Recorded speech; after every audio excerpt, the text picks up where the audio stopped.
Amigos, amigas, qué gusto contar con su presencia en este su programa Derecho para no abogados. Nos encontramos en un segmento de entrevistas más y aquí tenemos la compañía del abogado Marcelo Espinel, director de proyectos de la Fundación Ciudadanía y Desarrollo de la Ciudad de Quito. Doctor, buenas tardes.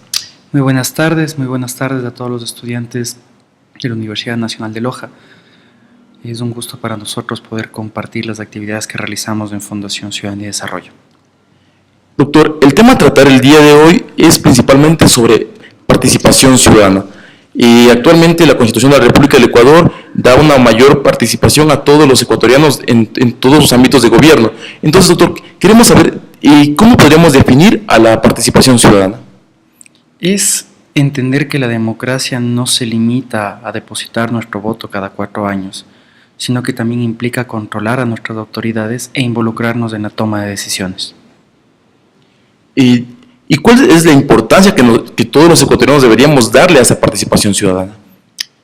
Es necesario entender que la toma de decisiones dentro de un Estado debe involucrar a todos los actores. Es verdad que nosotros vivimos en una democracia representativa, entiéndase la Asamblea Nacional, los consejos municipales y esta delegativa también entregada a presidentes y alcaldes, pero el desarrollo de nuestras sociedades ahora nos obliga a que cada vez más los ciudadanos se involucren y que los gobiernos escuchen a los ciudadanos. Estamos gobernando sociedades muy grandes, muy cambiantes, y si es que nosotros no escuchamos a los ciudadanos, simplemente las decisiones que se tomen pueden que no sean eficaces. Y vamos al otro lado. ¿Qué sucede cuando un ciudadano no se interesa en política? Simplemente es gobernado por quienes sí se interesan. Y ahí es cuando debe existir otro sistema de pesos y contrapesos en el cual los gobernantes tomen decisiones, pero sabiendo que los ciudadanos están detrás, fiscalizando esas decisiones y también con el interés de proponer nuevos tipos de políticas públicas o tal vez innovar en la toma de decisiones. Exactamente, es importante que todos debemos empoderarnos de esos derechos que nos embarga la Constitución sobre la participación y los diferentes niveles de gobierno, especialmente en los locales, que es lo más importante, que donde tenemos una afectación un poco más directa. Doctor, ¿qué instrumentos de participación cree usted o bajo qué condiciones los diferentes niveles de gobierno establecen para que esa participación se pueda dar? Bueno, especialmente en gobierno local yo creo que hay 3 elementos muy importantes. Asambleas locales. El hecho de que un colectivo se pueda constituir como una asamblea local y haga llegar sus preocupaciones a la alcaldía o al gobierno autónomo descentralizado es bastante válido, bastante bueno, no es difícil acceder a este mecanismo. El segundo mecanismo que tiene bastante importancia, pero que tal vez los gobiernos locales no le han dado la importancia debida, es el mecanismo de presupuesto participativo. Que nuestra colectividad pueda decidir a dónde se destinan cada uno de los recursos públicos que nosotros mismos aportamos y que de esa manera se puedan solucionar problemas concretos de ciudad o de nuestra comunidad en específico, es vital. Y finalmente la silla vacía. Este es uno de los mecanismos más innovadores que existen dentro de nuestra legislación y lo que permite a la larga es que un ciudadano pueda participar con voz y voto en la toma de decisiones de nuestros consejos municipales, de nuestros gobiernos autónomos descentralizados. Estos 3 mecanismos a nivel local son fundamentales. Exactamente como usted lo menciona, la silla vacía es uno de los mecanismos de participación que últimamente ha sido de los más nombrados, pero creo que es de los que menos se ha utilizado. ¿Usted qué cree? ¿Qué tan útil ha sido hasta el momento en los diferentes GATS? Lastimosamente, dentro de mi perspectiva muy personal, los políticos tienen temor a perder un espacio dentro de su esfera de poder. Y este espacio, al ser utilizado a través de la silla vacía, por ejemplo, hace que los políticos sientan temor. Eso también ha tenido como consecuencia que lastimosamente no todos los gobiernos locales de nuestro país han desarrollado la normativa necesaria para dar paso a este mecanismo legal de la silla vacía. El mecanismo de silla vacía se encuentra reconocido por nuestra Constitución, por la Ley Orgánica de Participación Ciudadana, pero en muchas localidades requiere de una normativa adicional, entiéndase una ordenanza, para acceder a él. En el caso de Quito, por ejemplo, ya se logró acceder al mecanismo de silla vacía, conozco que en Cuenca también y en otras localidades, pero este mecanismo debería estar garantizado para todos los ciudadanos a nivel nacional, sin ningún tipo de discrecionalidad, porque lastimosamente esta discrecionalidad es lo que afecta a que colectivos ciudadanos que tienen experiencia en diversos temas, que tienen ciertas necesidades, puedan acceder al mecanismo y participar con voz y voto dentro de lo que de una u otra manera nos interesa a todos. ¿Y qué tan efectivo cree usted que pueda hacer ese sistema de silla vacía de participación? ¿Usted cree que puede hacer algo que los diferentes alcaldes o consejos municipales o provinciales los puedan utilizar de manera efectiva, o solamente se va a quedar en letra muerta, o solamente como unos como meros oyentes de esas propuestas de los diferentes niveles de grupos que puedan proponer? El ejercicio de silla vacía debe realizárselo con responsabilidad de lado y lado. Cuando un gobierno local entiende la importancia del mecanismo y garantiza que los ciudadanos o los colectivos ciudadanos puedan acceder a él, y asimismo aquellos ciudadanos o grupos sociales que puedan acceder al mecanismo lo hacen con responsabilidad, inmediatamente el mecanismo se vuelve efectivo. Me voy a permitir dar una experiencia personal. Precisamente hace 2 semanas nosotros como Fundación Ciudadanía y Desarrollo terminamos nuestra participación en el Consejo Municipal utilizando la silla vacía. Fuimos la primera organización a nivel local en acceder a este mecanismo y los resultados fueron muy satisfactorios. El 95% de las observaciones que presentamos como organización a la ordenanza de gobierno abierto fueron admitidas por el Consejo Municipal. Pudimos alertar al Consejo Municipal de varias disposiciones que contravenían derechos, en este caso el acceso a la información pública, pero adicionalmente logramos que se constituya un consejo consultivo para promover aún más participación dentro del municipio de Quito en relación a principios de gobierno abierto. Esto creemos que fue para nosotros una gran experiencia, pero requirió mucho esfuerzo, de la responsabilidad de la que te hablaba. Pero también de contraparte vimos mucha falta de esfuerzo por parte del Consejo Municipal y también del municipio como institución, que al ser tal vez una institución nueva, con institución me refiero al mecanismo de silla vacía, no le dieron la importancia del caso.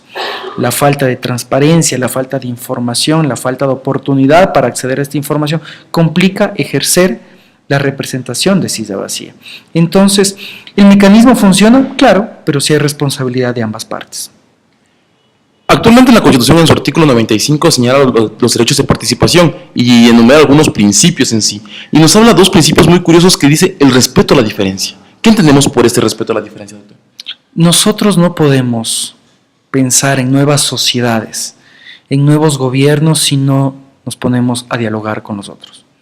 Si es que no entendemos que es necesario pasar de la crítica a la propuesta, que es necesario que nos sentemos los unos junto a los otros, independientemente de cuáles sean nuestras ideologías, nuestras creencias, y entendamos que únicamente entre todos podemos construir una mejor sociedad.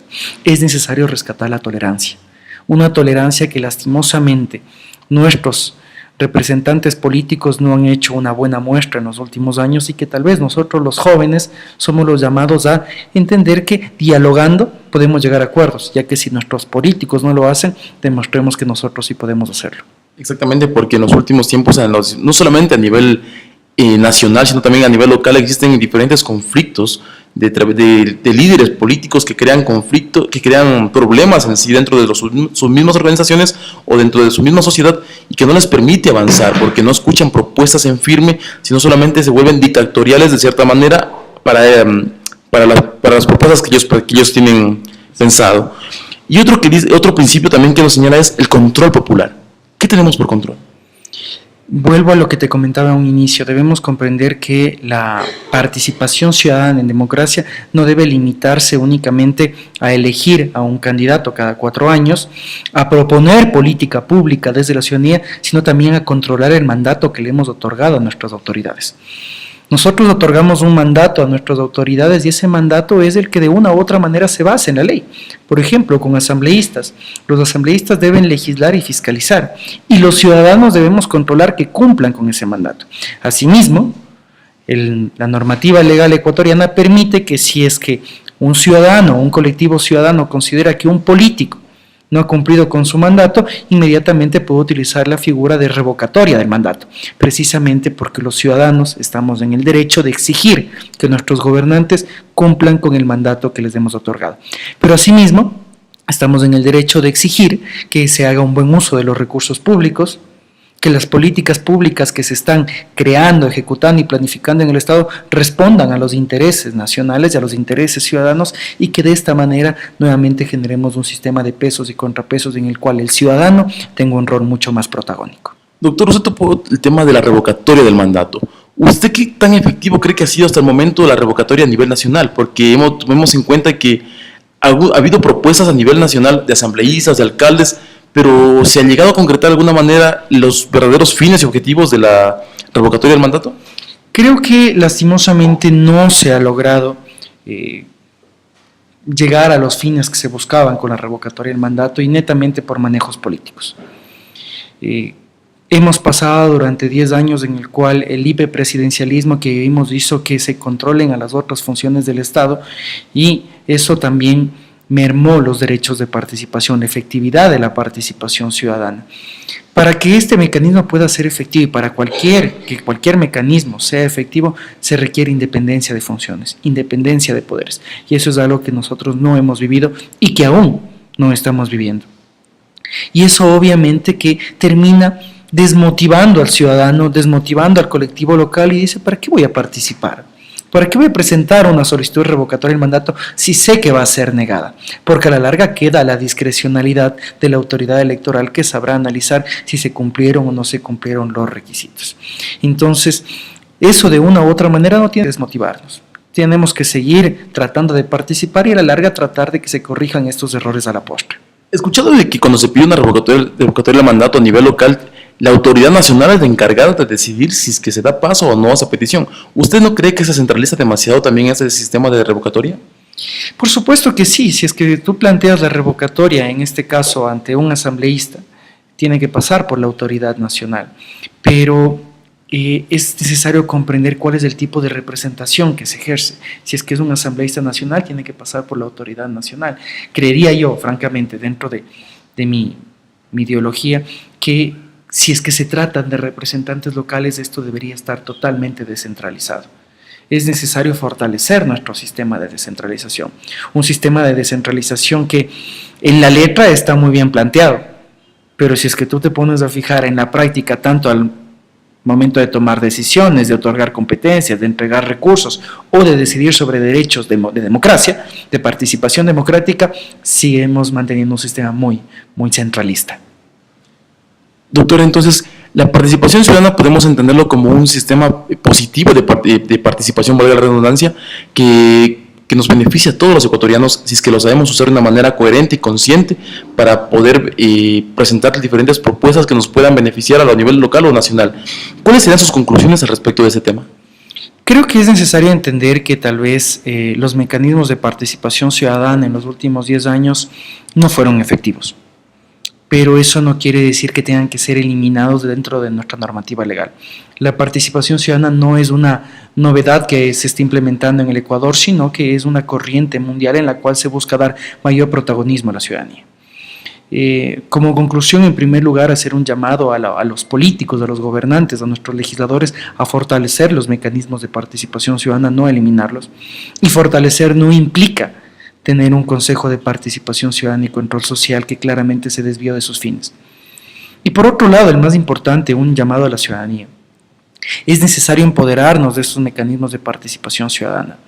Si es que nosotros no utilizamos los mecanismos que nos establece la ley en la participación ciudadana y pensamos que únicamente publicando un tweet o con una publicación de Facebook estamos haciendo patria, estamos muy lejos de la sociedad que realmente debemos construir.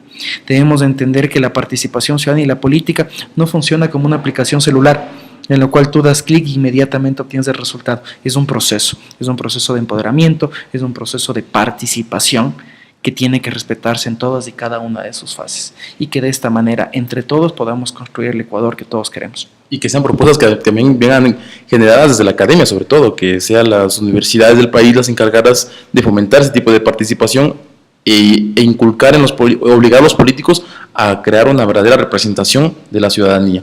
Doctor, gracias por su participación. Tal vez un mensaje para los estudiantes de la carrera de Derecho de la Universidad Nacional de Loja. Por supuesto que sí. La Universidad Ecuatoriana en la década de los 70 aproximadamente se caracterizaba por su criticidad. Era necesario que la universidad sea crítica con los gobernantes locales, centrales, al respecto de las decisiones que tomaban y precisamente esa criticidad que nacía desde la academia. Y es necesario rescatar esa criticidad, que la academia vuelva a tomar el papel, el protagonismo al respecto de cómo se están tomando las decisiones de nuestro país y que de esta manera vuelve a influir en nuestra vida democrática. En los últimos 10 años se perdió ese protagonismo por el miedo que se impuso a la Universidad Ecuatoriana, tanto estudiantes como autoridades como profesores, y es necesario rescatar esta criticidad nacida desde la academia. Bueno, eso ha sido todo por el día de hoy. Agradecemos al doctor Marcelo Espinel por su participación en nuestro programa. Gracias, hasta pronto.